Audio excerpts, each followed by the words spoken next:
Zambia and Botswana. So far on the trip, the African roads have been endlessly varied and entertaining. But from Lilongwe to Windhoek, it was a long, straight highway from one side of the continent to the other. The Zambian landscape began with lush forests and hills, but this soon dwindled to regulation grassland and scrub. I was still struggling with the injured ribs and the relentless doses of medication to keep my leg from infection. If it wasn't for the lingering presence of gigantic storm clouds on the horizon, I could have slept on the bike. Zambia was a sparsely populated country. What buildings there were mainly thatched huts, with the occasional stall selling coke and water. We were greeted with a "Hey you" or "Mzungu Mzungu" at each one we passed. Nate and I spent most of our time spotting birds, weavers, rollers, fish eagles, and the occasional secretary bird, and then hiding from rain showers. It was another return to the simple life. The flatlands gave my injuries a good time to heal, and by the time we reached the capital city of Lusaka, my energy levels were renewed. We checked into our hotel, set up our tents in the grounds, drank gin and tonics, and I resumed my physical relationship with April, hoping this would complete my uncomplicated life. Lusaka was a city of little note. There are a few high-rise buildings, a run-down CBD, and some modern malls with white people on the adverts. I spent my rest day eating fried eggs on toast, drinking milkshakes, and washing my disgusting cycling clothes, rather than sightseeing.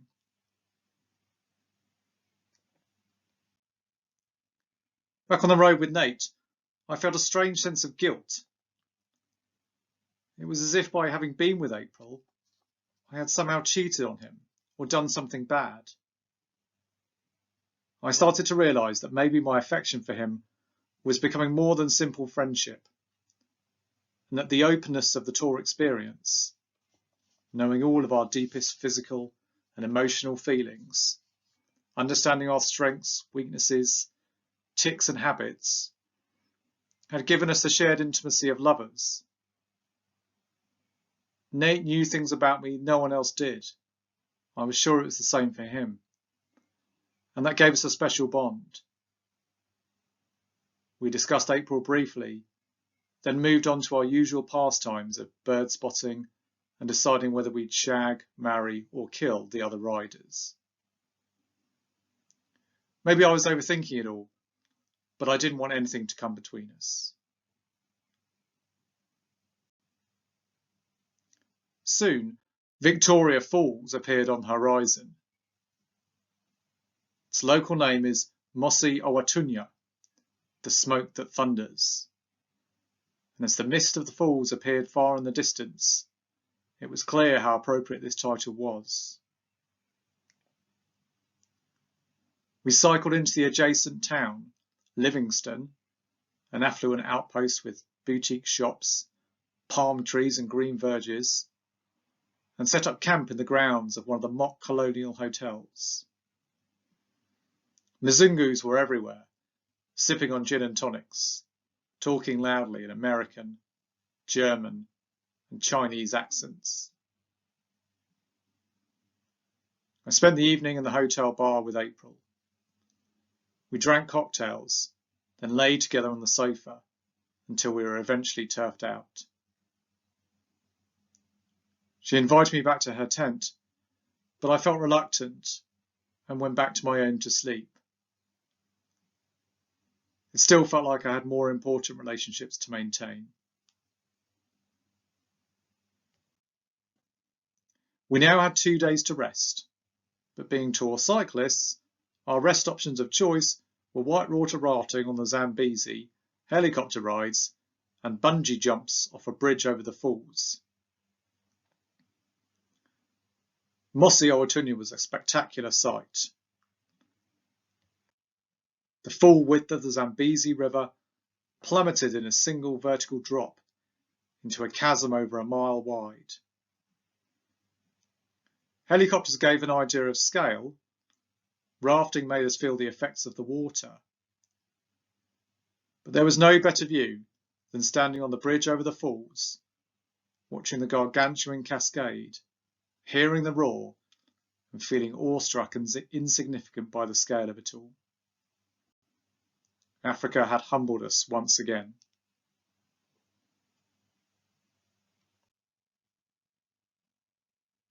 The next stage of the tour was nicknamed the Elephant Highway.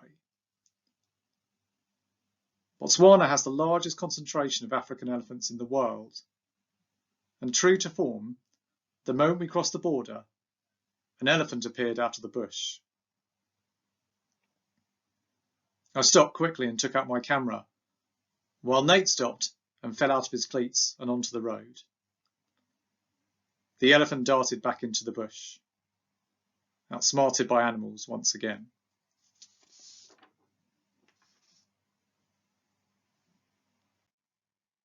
Botswana is also one of the world's most sparsely populated countries. It is about the size of France, but is only home to around 2 million people.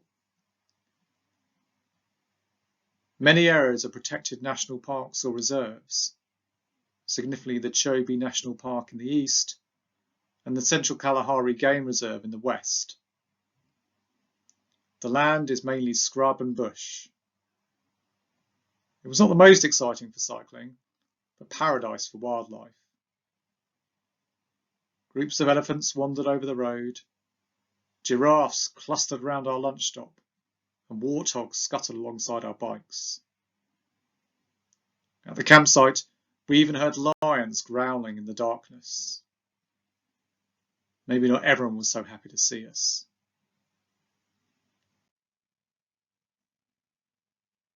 Over the long, flat central road, Nate and I discussed the fate of the local Sam people, or the Bushmen, as they were popularly known.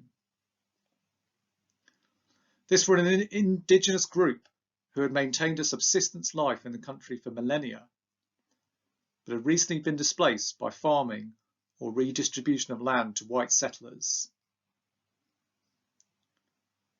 Nate talked of his experience in South Africa and the need for continued positive discrimination to rebalance the racial divide. Is it not better for people to not think about colour and to treat everyone the same? I said. You have obviously not lived in Southern Africa, he said. Botswana's flat, meditative roads gave me time to think. What was I learning on this trip? How was it changing me as a person? I thought of a short story I'd read in my tent the night before. It told of a woman on her deathbed, dying from an uncertain cause, possibly malnutrition, or possibly from a life of bedding foreign men. Her 3 children come to visit her. The oldest looks at her with pity. The woman tells her that she has saved riches for her, and that if she is smart, she will know what to do with them. Then she sees the middle daughter, who has dyed hair, bleached skin, and high street clothes.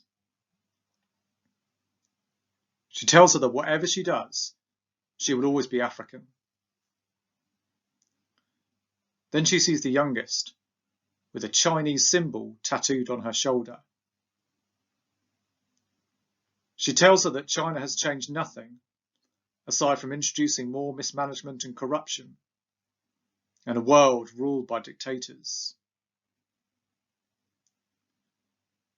She gathers all the children together and tells them to remember who they are, that this is still a proud continent, and that it can still be this way. The 3 look at her sadly, then one by one leave the room. No one listens to Mother Africa anymore.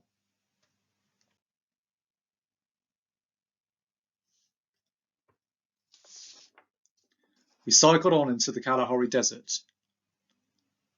It was more of a barren scrub rather than the sweeping sands of the Sahara, and had none of the serenity. Our days were long, 150 kilometres, 200 kilometres, and the cycling became challenging once again. At night there were epic thunderstorms, leaving our campsite a quagmire and sleep difficult. Even the wildlife had disappeared, aside from the occasional hornbill or weaver.